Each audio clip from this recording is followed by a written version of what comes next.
He was an icon. He was established. He was like a monument. You had to bow down to Congie before you could, start your day. Well, Congie was a special person. I mean, I don't know that I've really ever met anybody like Congie, and don't know that I really ever will. He was a no BS kind of person. He didn't want any BS from you, and he wouldn't give you any BS. Never took pity with the cards that he was dealt. Congie DeVito first came into contact with West Point Thoroughbreds the week after he graduated with honors from Temple University. He called Terry Finley wanting to invest into a partnership on a racehorse. And he wanted to give himself a present. He's a very charismatic kid at that time. It was about 12 years ago. So, yeah, that was his gift to himself for graduating from college. So I thought it was a pretty cool gift. Shortly after, Congie would call Finley, not only to talk horses, but how he could make the West Point Thoroughbreds website better. Congie kept bugging me saying, I can do it, and finally we decided to meet, and the rest is history. His title was Communications Director, but in reality, Congie did everything. Unfortunately, on February the 16th, at the young age of 35, Congie DeVito died from complications of osteogenesis imperfecta, more commonly known as brittle bone disease, which afflicted him since birth.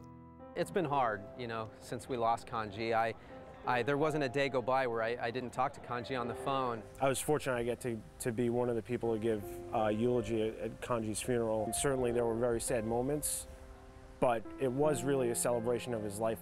I know he died young, but he figured out life. And I'd have to admit, when I look at all the people in my life, and we all have a lot of people in our lives, I'm not sure I'd apply that saying to that many people at this point. It's King Congie and Javier Castellano, and they win the Tropical Park Derby. I don't know, it could be a Cinderella story of the decade.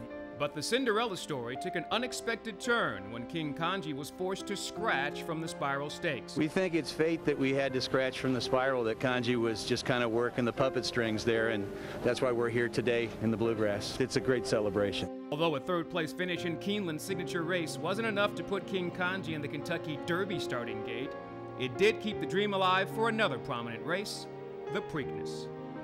Now, Congie's friends and colleagues will be on hand like they were at Keeneland to cheer on Congie's namesake in the middle jewel of the Triple Crown.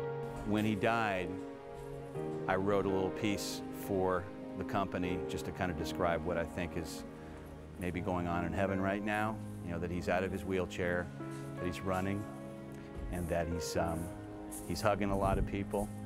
And those are the kind of things that you do after your horse wins a big stake or wins the Kentucky Derby. You run to the winner's circle, you hug a lot of people. And I know that, in the great beyond, in heaven, that if we were to get lucky with King Congie, all those things that he could never do when he was tied to the chair, he's doing.